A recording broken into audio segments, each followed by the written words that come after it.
Heater की रोशनी पास पड़े गमले पर पड़ती है जो कि एक सोने का हो जाता है। ये देखकर वो कहती है, बाप रे बाप, इसकी रोशनी से तो गमला सोने का हो गया। ये क्या है बहू, ये गमला सोने का कैसे बन गया? मैंने देखा हीटर चलाते हुए तुझे। माँ जी, मुझे देवी माँ ने वरदान दिया है जिसके कारण इस हीटर से ये सोने का हो गया। मैं दूसरा हीटर जलाती हूँ। ये बोलकर प्रेमा दूसरे हीटर को जलाती है जिसकी रोशनी से सामने रखे कांच की चूड़ियां डायमंड की चूड़ियां बन जाती हैं, जिससे दोनों खुशी से उन चूड़ियों को पहन लेती हैं। फिर तीसरा हीटर जलाती है जिससे गरम गरम हवा आती है और कहती है, अरे वाह वाह माँ जी, मजा आ गया। अब तो हमारी सारी परेशानियां खत्म। सोना भी है, हीरा भी है और इस ठंड से बचने के लिए गर्म हीटर भी है।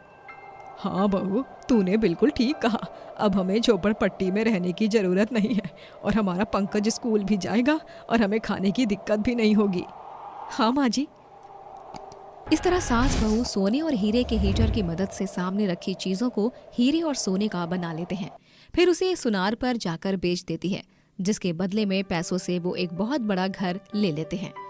पंकज स्कूल जाता है, पढ़ाई करता है। घर में खाने का सारा सामान मौजूद हो जाता है। 1 महीना अच्छे से बीतता है।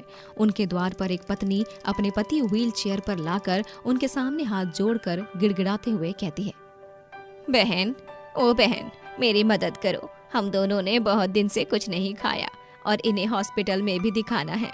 मुझे पैसों की सख्त जरूरत है, कुछ पैसे दान कर दो। आप चिंता मत कीजिए, मैं आपके लिए अभी कुछ खाने के लिए चलाती हूँ, आप अंदर आइए।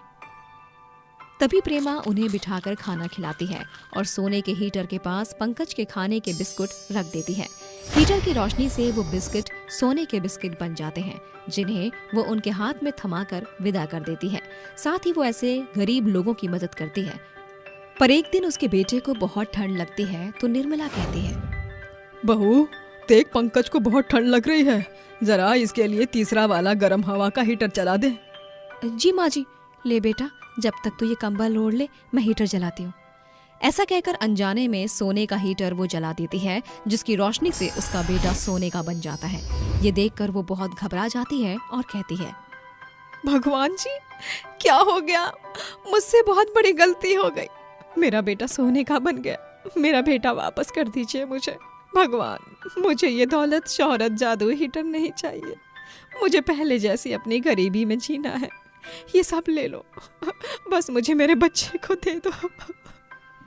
उसके बहुत रोने और गिड़गिड़ाने पर वो देवी माँ फिर से प्रकट होकर कहती है, ठीक है, अगर तुम यही सब चाहती हो तो मैं तुम्हारे बेटे को पुनः ठीक कर देती हूँ और ये जादुई हीटर बांस का ही बना देती हूँ। ऐसा कहते ही वो अपने आशीर्वाद से पंकज को पहले जैसा बना देती है और उसके जादुई हीटर को भी साधारण कर देती है और चली जाती है। इसके बाद प्रेमा अपने बच्चे को चूमते हुए गले लगा लेती है। माँ जी, देखिए पंकज पहले की तरह हो गया है। मेरे पास ये है ना तो सब कुछ है। मैं अपनी जिंदगी गरीबी में ही गुजर बसर कर लूंगी, लेकिन अपने बेटे के बिना नहीं रह सकती। प्रेमा के पास से जादुई हीटर चले जाते हैं, लेकिन उन जादुई हीटर से घर और बाकी चीज अभी भी थी। बाकी की जिंदगी वो कोई काम करके बिता देती है।